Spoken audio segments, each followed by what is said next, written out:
Hello mga bakla, welcome sa ating mini vlog. Hello, ang cute ng bata ka.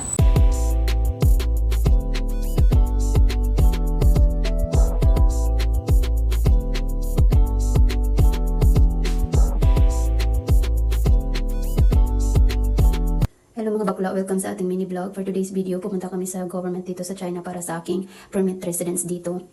Kaso sinabihan kami na kailangan pa daw ipa-translate yung apostille galing sa DFA sa Pinas, and then yung PSA marriage certificate namin, kailangan yun ipa-translate to Chinese, tsaka bago pa kami babalik doon.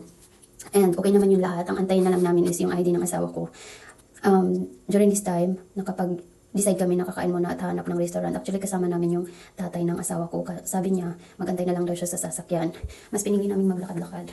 Kaya ayan, nakapag-video tayo. And sa sobrang tanga natin, akala ko yung video may boses. Wala pala. So ito tayo ngayon nag-trying hard mag-voice over. Actually, may nakita ako dito McDo, pero medyo malayo pala siya. Nadaanan lang namin siya. Akala ko malapit lang siya dito. Kaso hindi pala. So ito. Uy, scary. Hello, ang cute ng bata ka. Iniwan ng nanay. Go, go. Ayan.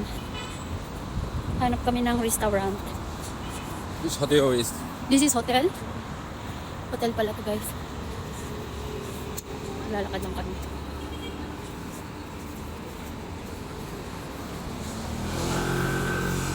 I think that's condominium, di ba?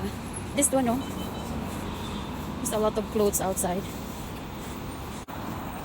Gustong-gusto ko na makahanap ng normal na tubig. Kasi yung tubig nila dito, laging may tea. Parang ito yung hindi ko kakayanin dito, yung pagkain at saka tubig nila.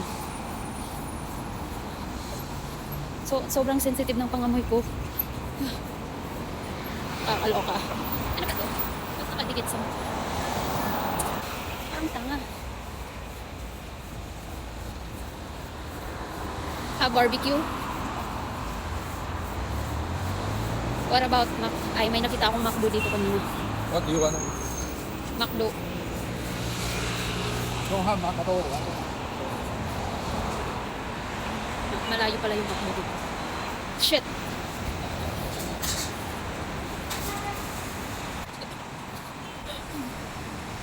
Sorry guys, sorry.